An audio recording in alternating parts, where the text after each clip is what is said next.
We really want to make it easy for game developers where they're building, because not every game is built in the browser, right? In fact, most Right. of them aren't. There are a lot of incredible browser games for sure, and more coming online. And so we serve those folks.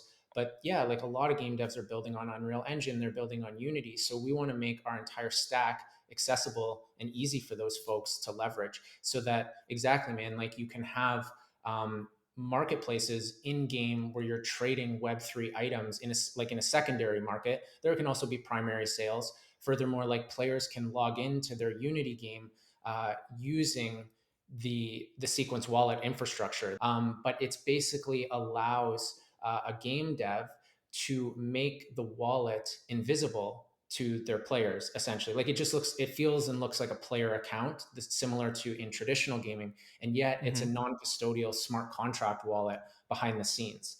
But it's as seamless as like using Stripe is in terms of making a payment with a credit card or a debit card on the internet, right? Like most folks aren't even aware that they're interacting with Stripe. And similarly, a lot of gamers won't even know that Sequence is powering the game and the accounts behind the scenes. And then, yeah, that'll work on Unity, Unreal Engine powered games, mobile games, browser based games, because it's all about allowing devs to build like for their users, right?